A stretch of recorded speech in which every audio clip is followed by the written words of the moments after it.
What's up everyone, my name is Emily and today I'll be painting Christmas ornaments as Pokemon. So jumping right in, I got this heart-shaped ornament, and although it's not very Christmassy shaped, it is still an ornament, so we'll count it. Plus I wanted to start off easy for my first one, and as soon as I saw the heart, I of course thought of the Pokemon Love Disc. So I started off by mixing pink, orange, and white to make Love Disc's peachy pink color. As you can see, it doesn't cover the wood very well. I should have done a white primer coat first, so I end up going over the pink with white just so I don't have to do like a million layers of pink.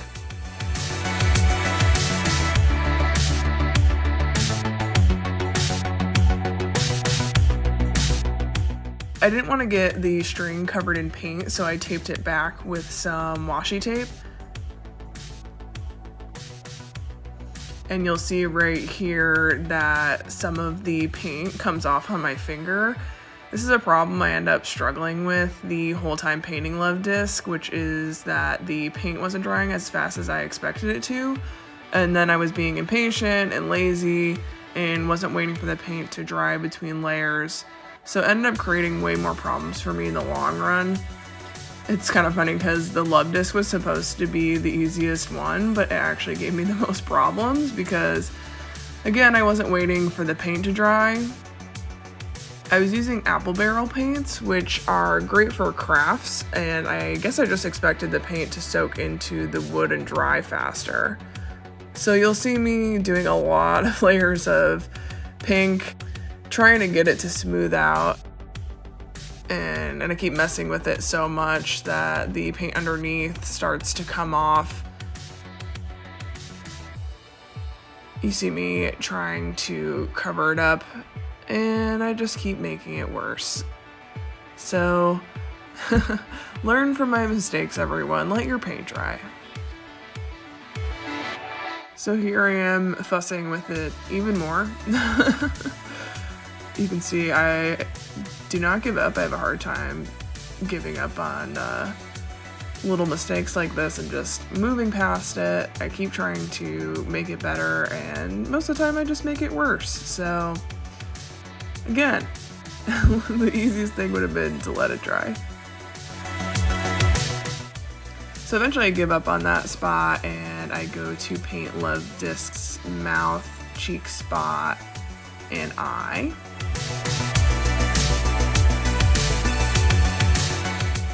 I use this tiny brush to paint a black outline.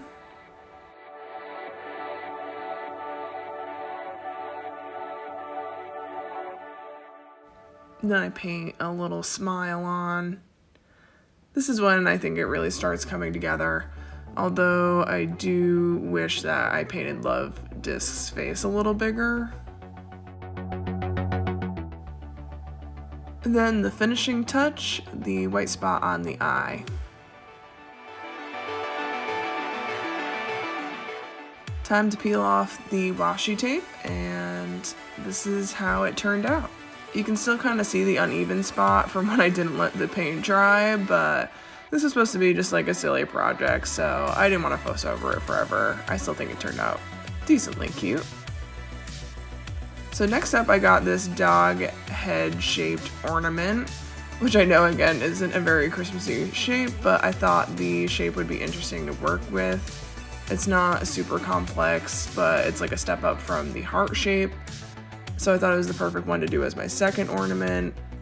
And when I looked at it upside down, the first thing I saw was Weepin' Bell, so we're gonna go with Weepin' Bell. I'm gonna tape the string out of the way again. Then I'm going to start with Weepin' Bell's yellow body.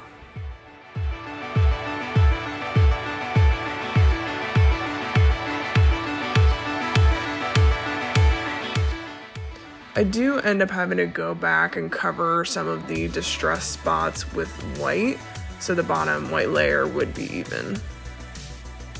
And something I did learn from Love Disc that I luckily applied to all the rest of my ornaments is that I started letting the paint dry between layers, so The painting process was a lot less of a pain in the butt when I just started letting the layers dry in between. I mixed this green for his leaves and paint what would be the dog's ears as Weepinbell's leaves that he has.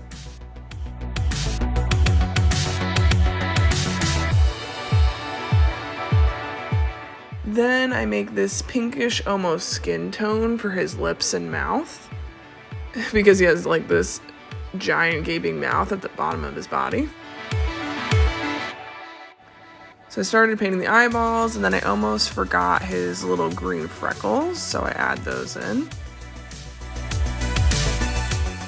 The black outline really helps these ornaments start to come together, especially for Weepinbell. His mouth, because it's so big, is like his most defining feature in like half his body. When you add that black outline, it definitely helps it pull together a little bit. I also mixed a little bit of a pinker tone for his tongue.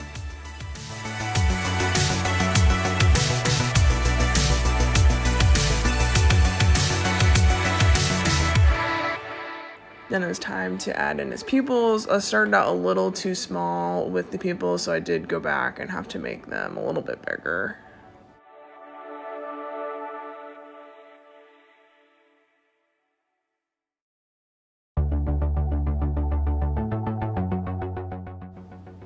So some pictures of Weepinbell show him with a highlight on his leaves, and I felt like he was looking a little boring and a little flat, so I went ahead and mixed this light green and added the highlight. Gotta make sure I get all the sides painted too, since you can see those once they hang on the tree. And here's how he turned out.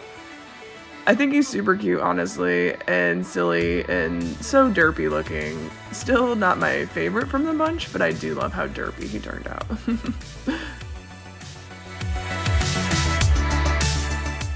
Unfortunately, I forgot to get a shot of this ornament right side up, but if you look at it sideways, I believe it's supposed to be a penguin in a hat and scarf. So when I turned it sideways, I immediately knew it would make a good fish Pokemon. As much as I didn't want to paint it because I think it's ugly, I thought it looked most like Relicanth, so that's what I ended up going with. I'm painting over the distress spots with white. By the way, I got all of these ornaments at Michael's. A lot were sold out the last time I checked online and in-store, but they might have some still, so it's never too late to paint some Christmas ornaments. Now I'm doing a base coat of brown, since Relicanth is mostly brown.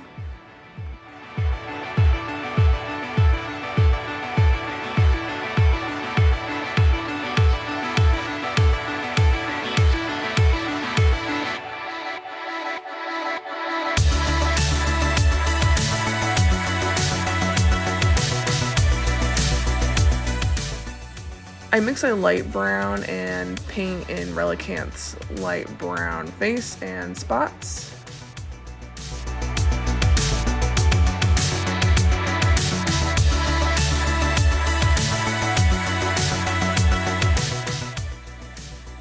Then I add that random red spot it has on the side. And then I started to add the black outline, and again, this is where it just really starts to come together.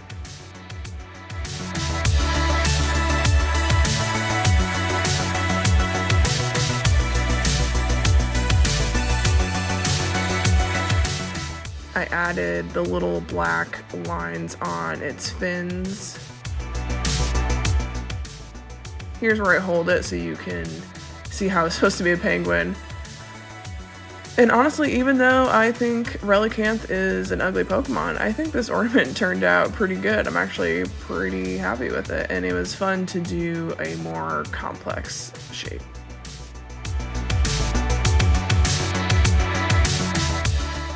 Last but not least, I have this reindeer-shaped ornament. So when I turned this one on its side, I definitely saw how it could be another fish Pokemon. But I already did 2 fish Pokemon. I also tried seeing what Pokemon I could do if I turned it upside down. And there were a few that I think could have made work, but I really wanted to paint a Pokemon that is one of my favorites, and not just some random Pokemon to fit the ornament. So when I was looking at it right side up, I saw how it could possibly look like Chandelure, which is one of my favorite Pokemon, and I went for it. So I start by painting the antlers blue and purple to be the flames Chandelure has on its arms. Arms? Are they arms? They don't really look like arms since they're kind of on the top of its head here, but we're just going with it. But I did have a lot of fun painting the flames and doing some blending. Since I don't really do that on any of the other ornaments, since it's not really Pokemon style, but I thought the blending of the flames would look nice.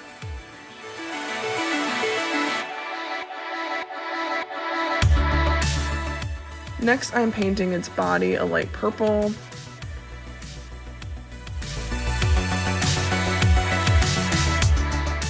Again, I do add a little blending just to try to make it look round, since Chandelure has a round head.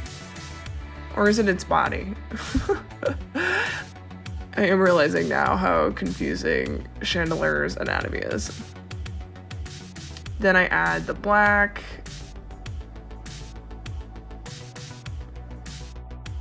And the yellow for its eyes.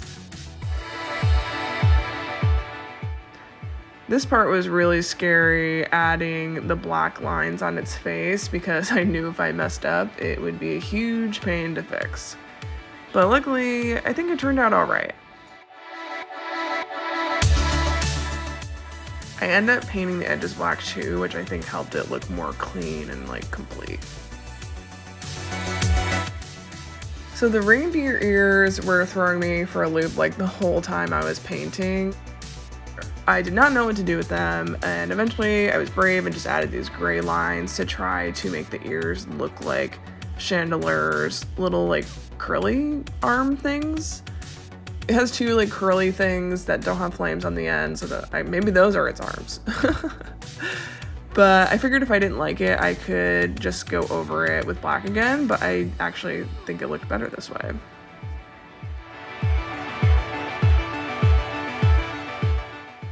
So this was a different challenge because the ornament was still facing technically like right side up. So I had to really think of how to not make it look like a reindeer head still. I still kind of think that it looks like a reindeer, but it's like a haunted, possessed Halloween reindeer or something. Even if it wasn't the most successful, I'm glad I tried it because I do still think it looks kind of cool, whether it's looks like Chandelure or not. And here's how they all turned out. Comment below which one is your favorite. I'd love to hear what you all think. And I know they all kind of look silly, but that was the point. So I hope you all liked this video. If you did, be sure to subscribe because I'll be making lots more fun art videos in 2021. So yeah, thanks for watching, and I hope you all have a happy and safe holiday season. Bye.